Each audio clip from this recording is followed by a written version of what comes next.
بسم الله الرحمن الرحيم الحمد لله رب العالمين والعاقبة للمتقين صلى الله تعالى على رسولنا محمد وعلى آله وأصحابه أجمعين السلام عليكم ورحمة الله وبركاته.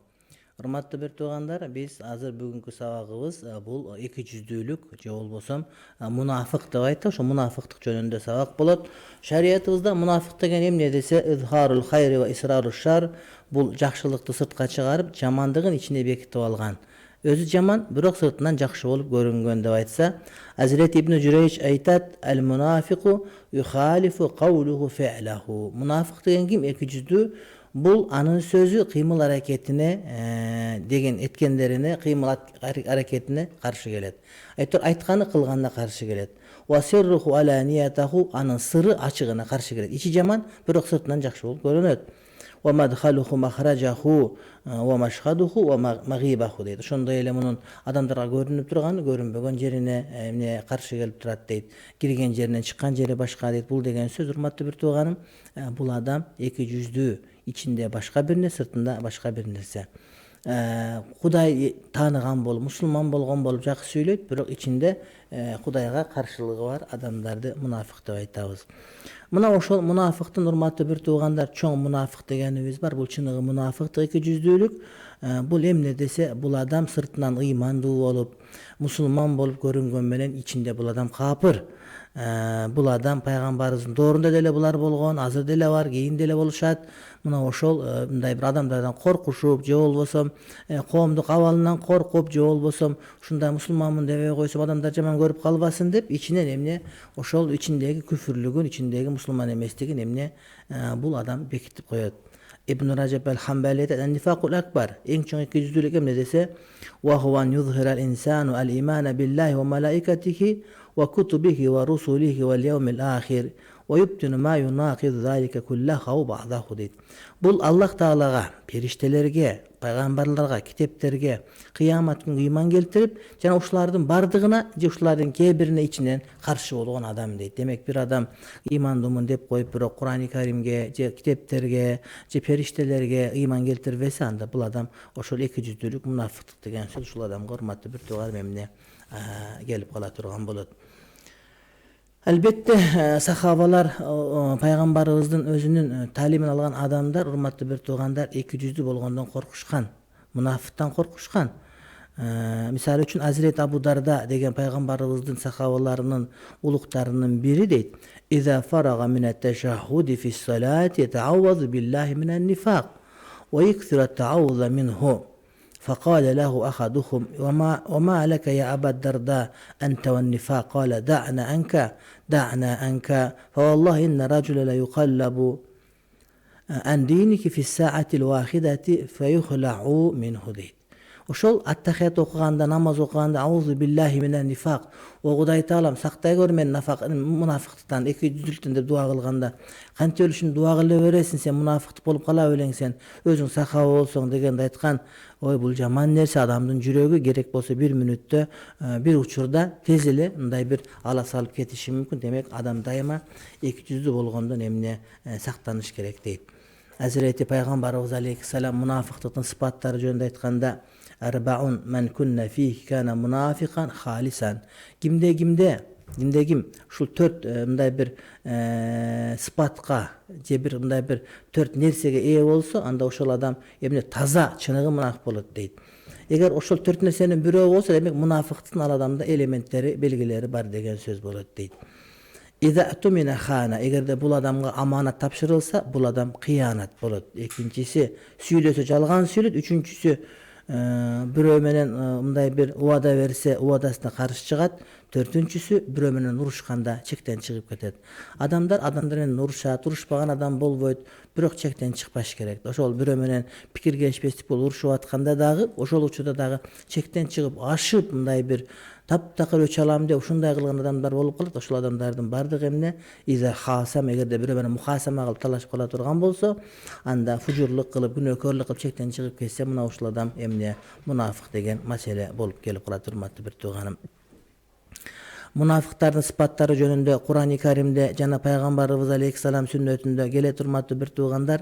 Ошол мунафыктардын биринчи белгилеринин бири булардын жүрөгү оорулуу, урматтуу бир туугандар. Жүрөктөрү оорулуу дегенде бул жанагыдай приступ болуу оору эмес, балким жүрөктөрүндө кир бар, жүрөктөрүндө эмне ыймандуулук аз деген сөз. في قلوبهم مرض فزادهم الله مرضا ولهم عذاب أليم بما كانوا يكذبون. Алардын жүрөктөрүндө оору бар дейт. Алардын жүрөгүндөгү оорусу дейт дагы күчөйүп кетет. Булар жалган айткан сайын, анткени жалган айткан сайын булардын оорусу күчөйөт жана буларга ачуу азаптар бар дейт. Демек, урматтуу бир туугандар, ошол жүрөгүндөгү оорусу бар адамдар жалган айтуу менен, мунафыктык кылуу менен дагы булардын эки жүздүүлүгү көбөйөт деген сөз.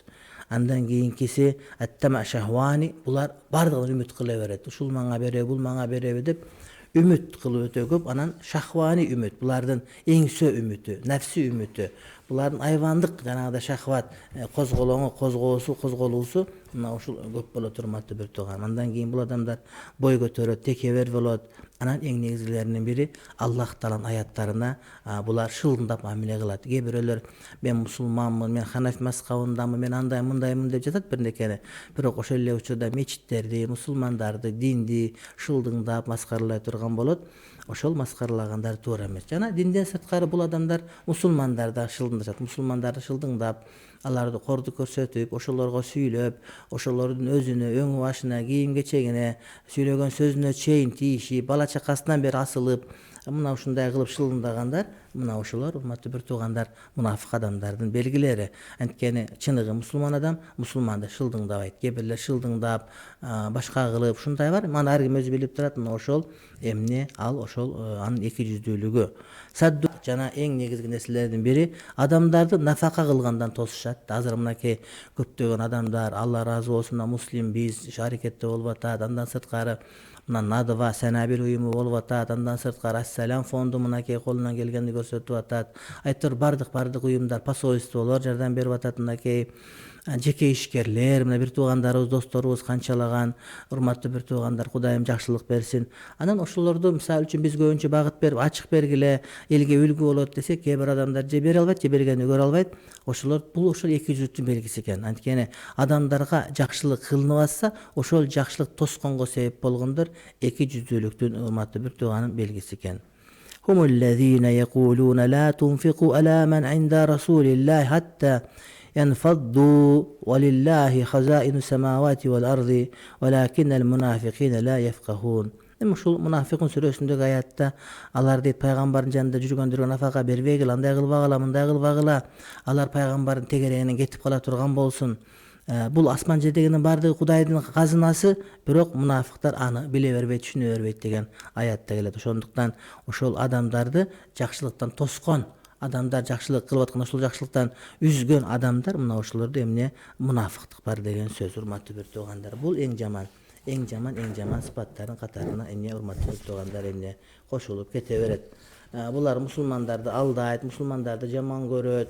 Анан өздөрү кылбаган нерсеге мактоону жакшы көрөт. Ушундайлар көп болуп кеткен азыр бирөөнүн берген жардам меники деп көрсөт, ошо менен мактангандар бар. Ошондой эле жакшы амалдарды булар айыптуу деп билишет. Анан бир төмөнкү нерселерге ыраазы болушат, жакшылыкка чакырып жамааттан кайтарышпайт. Мына ушул адамдар эмне мунафыктын белгилери бар. Булар намаздардан калганга аракет кылат, ушундай. Эми туура түшүндүк. Эки жүздүүлүк деген бул ичинде мусулман эмес, бирок сыртынан адамдарга шайлоого барыш үчүн, же башка бир нерсе үчүн, же бир адамдарга жакшы көрүлүш үчүн, же коомчулуктан чыгып калбоо үчүн өздөрүн мусулман кылып эмне көрсөткөн адамдар экен. Эми ошол мунафыктыктан сактануунун жолдору жөнүндө дагы бир эки сөз болуш керек. Албетте биринчиси ошол азыр эми мечиттерибиз жабык, эртең насип кылса ачылып калат. Ошол мына бир насип кылган убагында азыраак калды ойлойбуз. Ошол намазга эрте барган адам, барып ошол намазда имам менен такбир ула дегенге, биринчи такбирге жеткен адам, мына ошол адам, урматтуу бир туугандар, эмне мунафыктыгы жоюлат деген сөз.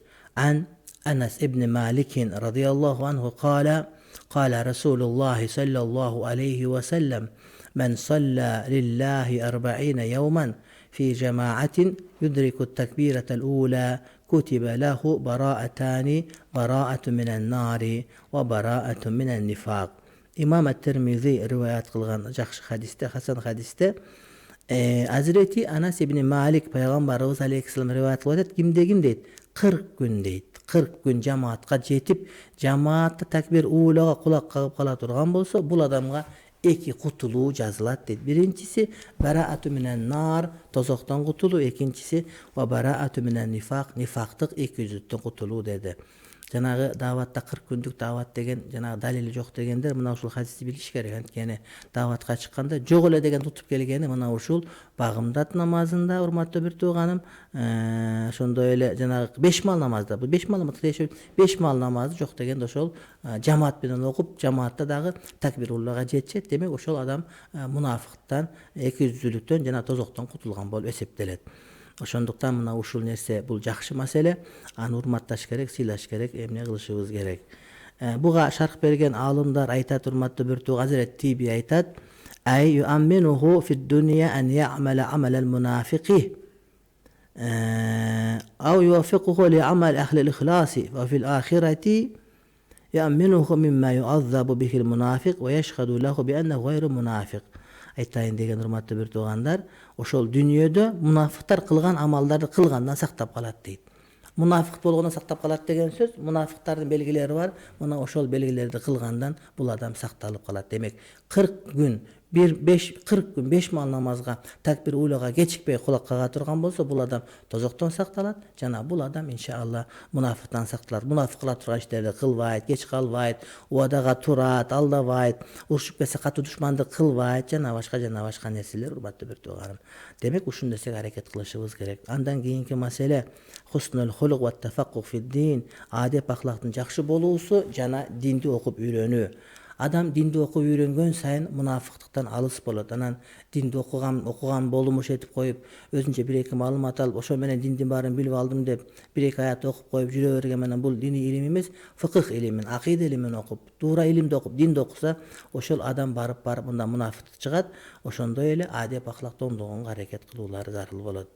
Ан Аби Хурайра радhiyallahu anhu qala Rasulullah sallallahu alayhi wa sallam haslatani la tajtami'ani fi munafiqin husnu samtin ve la fiqhun fid-din. İki türlü hasiyet var. Uşul iki türlü hasiyet münafık adamda çoğu bolbayt deydi. Bul iki hasiyet bir adamda olsa demek al adam söz münafık emes. Ama münafık adam uşul ekönün biri oluşu mümkün, bir ekönten çoğultalbayt. Birincisi deydi husnu samtin, jakşı adep ahlakta olu. İkincisi dinde fakih bolu deydi. Dindi tuura düşünüp anan dagı jakşı kuluk münözü bolsa, demek uşul adam münafık emes degen maani gelip çıgat. Ошондуктан эгерде балдарыбыз, өзүбүз, кыздарыбыз, бир туугандарыбыз мунафык болбосун деп турган болсок, адеп ахлактуу болгонго таргип берип, жана динде факих болгонго аракет кылышыбыз керек. Мына ошол адамдарды 200-лүктөн сактап калат, урматтуу бир туугандарым. Andan keyinki mesele sadaka berүү. Egerde kimdir böyle sadakalardı verse, zeketin berse, üşürün berse, muhtaçlarga jardam berse, oşonun bardığında adamda münafıklık bolboyt. Antkeni oşol münafık adam mal vergenden alыс bolot deyt. Bilet bul boyunca uzun bir hadis var. Oşonun içinde mına oşol sadaka adamdı 200'lü bolgondan saktayt degen maani kamtılgan. Hazreti Peygamberimiz Aleyhisselam aytat, bul hadisti İmam Muslim rivayet kılat. At-tuhuru şatrul iman. Tazalık imanın bölügü deyit. Demek adam taza bolbosa imanı emni toluk da aytıştan etiyat bolot eken biz. Velhamdülillah tamla'ul mizan. Elhamdülillah degen Hudaý Taalaga maktoo aytu, bul kıyamat günü tarazan tolturat deyit. Ve subhanallah velhamdülillah tamla'ane ve tamla'u ma bayna semavati vel ard. Alem subhanallah degen kelime menen velhamdülillah degen kelime ekö deyit. Asmandar menen jerdin ortosun berekeyle tolturup jiberet deyit. Vessalatu nurun, namaz bul nur.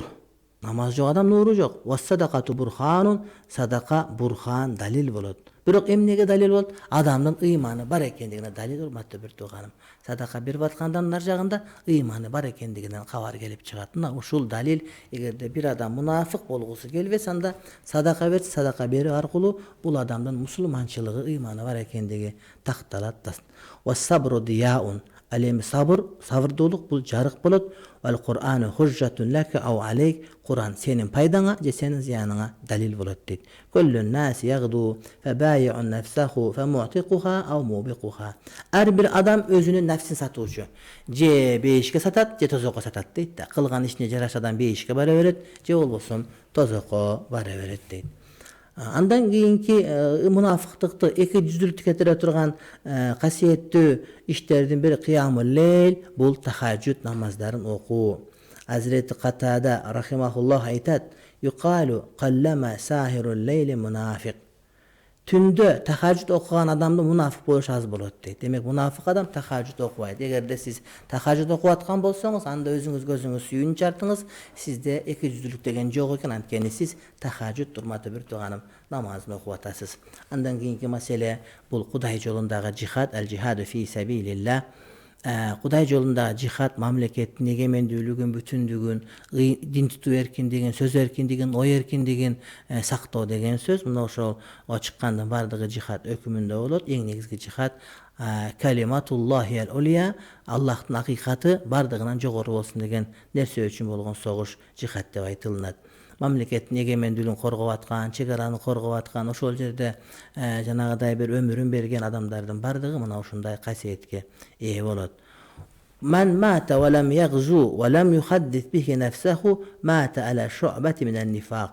Кимдегим жихадка чыкпаса, мамлекетти коргоого чыкпаса, үндөбөсө, ошого чыга турган мындай бир жүрөгүндө ниети болбосо, анда бул адам жахилият, мындай бир мунафыктык даражада өлдү деген сөз болот. Демек ар бир адам мамлекетти колдогонго, коргогонго, мусулман өлкөсү сакталып турганга, ичиндеги адамдардын, аялдардын, балдардын, карылардын абийири сакталганга сөзсүз түрдө аракет кылуу керек. Мына ошол жихад маселеси дагы адамдын ыйманын, мусулманчылыгын эмне тастап тура турган маселе. Албетте жихад дегенде диндин душмандары буну адам өлтүр деп түшүнгөн, бул андай эмес, балким адамдардын өмүрүн сактап калуу, мамлекетти сактап калуу, эгемендүүлүк сактап калуу, адамдарды кулдуктан сактап калуу деген касиет түшүнүктөрдү камтып алган көрүнүш. Андан кийинки маселе касрату зикрилlah. Аллахты көп зикир кылгандар мунафык болбойт. Мунафык адамдар Кудайды көп зикир кыла албайт. Ошондуктан мына Кур'ани Каримде вала yazkuruna Аллах илля қалила. Алар Кудайды аз эле зикир кылат дейт да. Демек бул мунафыктардын милдети. Намаздан кийин башка учурларда эмне ошол зикирди көбүрөөк кылгандык эмне урматтуу бир тукан жакшы болуп эсептелет. Я ayyuhallazina amanu la tulhikum amwalukum wa la auladukum an zikrillah. Wa man yaf'al zalika fa ulaika humul khasirun. О ыйман келтирген мусулман туугандар, силерди мал мүлкүңөр, перзенттериңер Кудайды зикир кылгандан тосуп калбасын дейт. Мал мүлкүңү карап отуруп, тоокторуңду карап отуруп, уюңду карап отуруп, атыңды итиңди карап отуруп, огородду карап отуруп, же балдарыңа көйнөк алып берем, балдар менен аякка барышың керек, бияка барышың керек, конок кылышың керек деп отуруп, сен Кудайды зикир кылгандан унутта калып кетпе дейт. Кудайды зикир кыл, этикафка отур, намаз оку, орозо тут.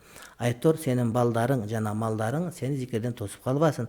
Кимдеги ушундай боло турган болсо, анда бул адамдар зыянга учуроочулар деди. Бул адамдар эмне зыянга учуроочулар деди.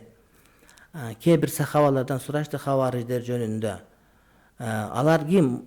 Хавариждер жөнүндө мунафыктар ким деп сурашканда, ла ал мунафикуна ла yazkurun illa qalilan. Алар мунафык эмес деди хавариждер.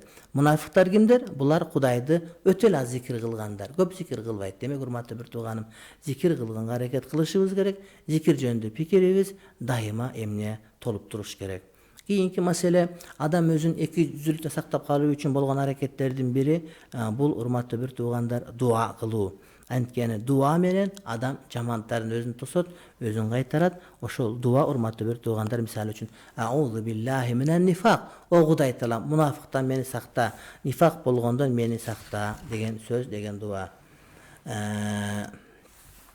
Мунафыктар боюнча эмне кылышыбыз керек биз деген маселеге урматтуу бир тууганым. Мына бул боюнча Азирети сахабалардын бири Азирети Хузайфа ибнул Яман айтат: "Кала эннал мунафикина ал-йаума шаррун минхум аля ахди ан-наби саллаллаху алейхи ва саллям. Кан йаума изин юсирруна вал йаума яжхарун." дейт.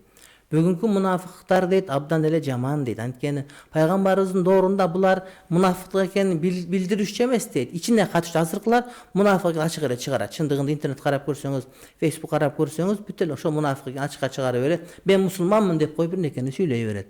Демек көрдүңүздөрбү? Пайгамбардын учурунда андай сөз сүйлөшчү эмес экен. Азыркы күнү мунафыктары ошол мунафык экенин ачык эле айтып калышкан дейт. Таң каласың да, мен деле мусулманмын, мен деле келме айтам, мен Ханафи мазхабына матуриди деп олтурат да, кээ бир теңирчилер бар, интернет жазып аткан.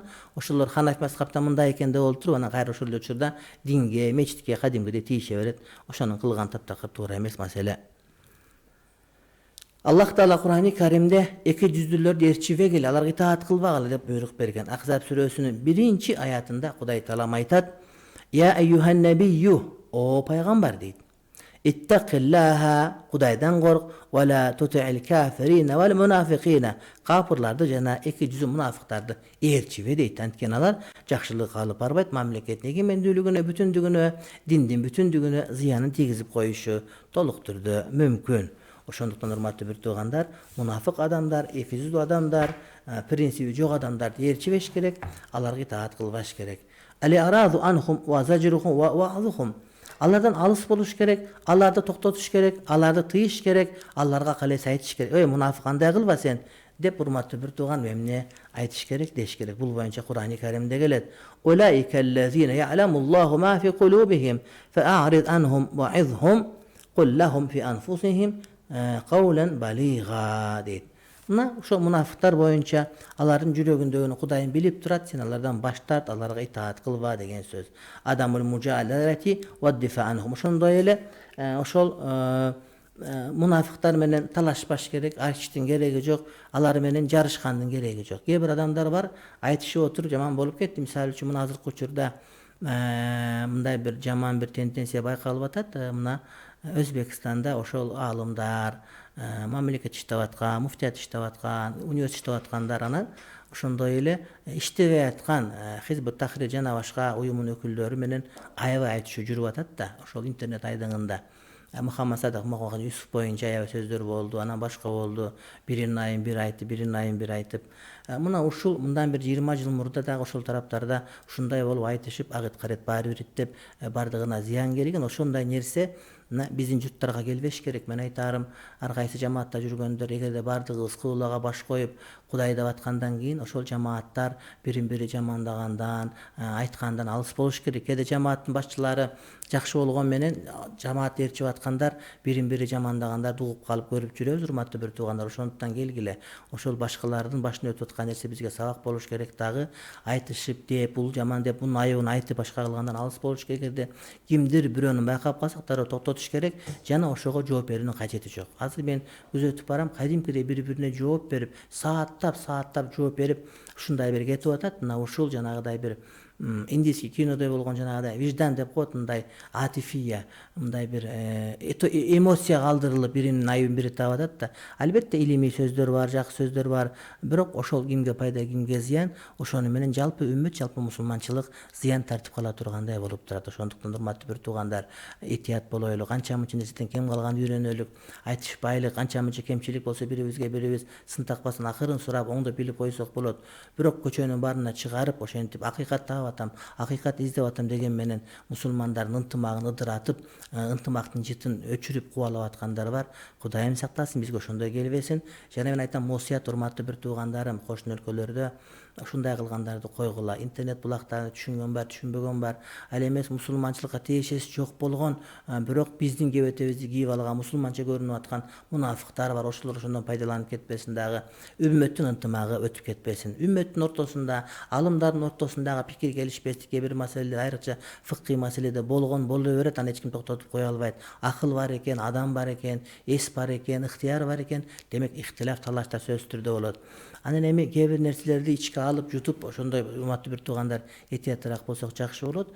Бул ошол Кудай үчүн айтылган осуят, ыхлас, биринчи өзүмө, бардыгыбызга жана ошол айтышып аткан бир туугандарга дагы деген маани келип чыгат. Кудайым шерменде кылбасын. Анан урматтуу бир туугандар, мына ошолор менен айтышпаш керек, аларды коргоштун дагы кереги жок. Өздөрүнө таштап койсок, ошону менен бардыгы ордуна келет. Урматтуу бир туугандар, ошондой эле мунафык адамдарды урматтабаш керек, сыйлабаш керек. Пайгамбар алейхиссалам айтат: "Ла тaqulu lil munafiqi sayyidun." Мунафыкка ой төрө деп, эй мырза деп айтпаш керек. Аларды көтөрмөлөбөш керек. Болгон унчукпай эле мамиле кылбай коюш керек. Ошондо алардын бардыгы ордуна келет дейт. Кудайым шерменде кылбасын. Кудайым мунафык болгондон алыс кылсын бардыгыбызды. Анткени кыяматка барганда мунафык капырдан дагы төмөнүрөөк жерге түшүп кетет. Кудай таалам шерменде кылбасын. Урматтуу бир туугандар, биздин телефон номерубуз 0312 68 06 06, жана биздин WhatsApp номерубуз 0552 68 06 06. Биз 24 tv'dan түз эфирден бизди көрсөңүздөр болот. Ошондой эле Марал ФМ'дин Facebook баракчасынан жана Насаат Медиа Instagram баракчасынан көрсөңүздөр болот. Ошондой эле бүгүнкү сабактарды эртең Насаат Медиадан, YouTube'дан, ошондой эле Facebook'tan да бизди көрсөңүздөр болот. Кудай таалам баарыңыздарга оомат, жакшылык берсин. Тутуп аткан Рамазан күнүңүздөрдү Кудайым куттуу кылсын. Жана кокустан тутпай калгандар болсо, эртең ниет кылганды Кудай таалам баарыбызга насип эткен болсун. Угарман, кулак сизде.